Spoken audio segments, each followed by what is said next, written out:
je ne doute pas de la jumélité qui nous lie, qui lie ces deux peuples-là.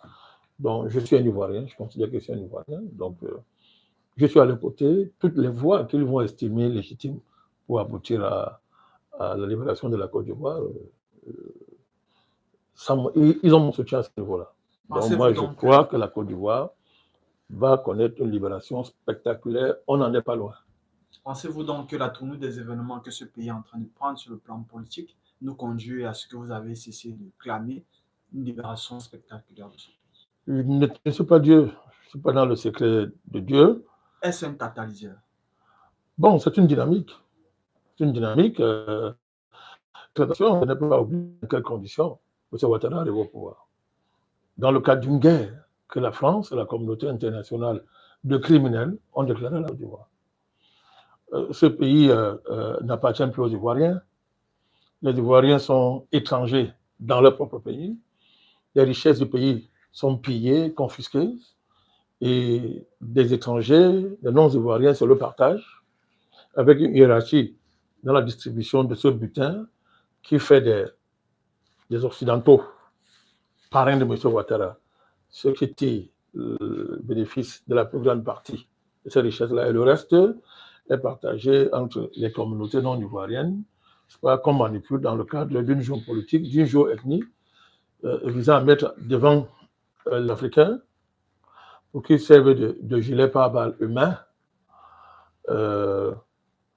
pour protéger les grands plieurs qui sont les Occidentaux, la France, tous ces chocolatiers, le roi du Maroc, tous ces gens. Bref, ce gang international qui a fondu sur ce pays. C'est ça qui est la réalité.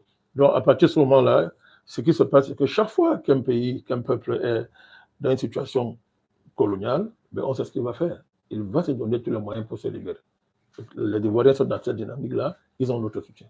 Que pensez-vous? Donc, moi, je privilégie, j'ai toujours dit, je crois fondamentalement à une libération extraordinaire de la Côte d'Ivoire. La complexité de la situation ivoirienne fait que ce n'est pas simplement avec les forces historiques connues, les stratégies historiques connues, parce que les Ivoiriens ont tout fait. Ils ont tout fait.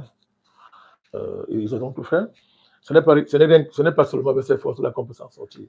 Je pense que le vrai Dieu va faire quelque chose pour ce pays-là.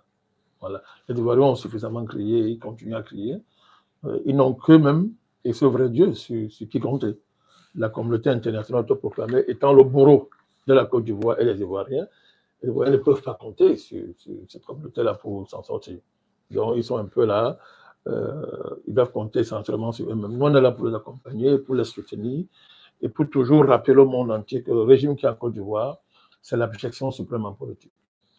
Parlons donc des États qui encerclent, du moins sur le flanc nord, la Côte d'Ivoire, notamment les États de la Confédération du Sahel, le Mali, le Burkina Faso, le Niger. Est-ce qu'ils ont un rôle à jouer dans ce tournant que la Côte d'Ivoire est en train de vivre politiquement? C'est évident, puisque la Côte d'Ivoire est l'une des bases arrière de la déstabilisation des pays de l'AES. Je crois que ces pays de l'AES, conscients qu'ils sont, savent très bien que tant que ce régime-là sera en place, ils ne connaîtront pas la paix. Donc, de ce point de vue, j'imagine que ces pays-là,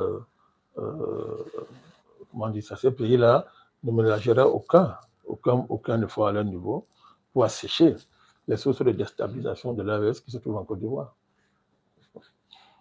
Voilà. Merci, monsieur. C'est aussi évident que ça. Merci, monsieur le président.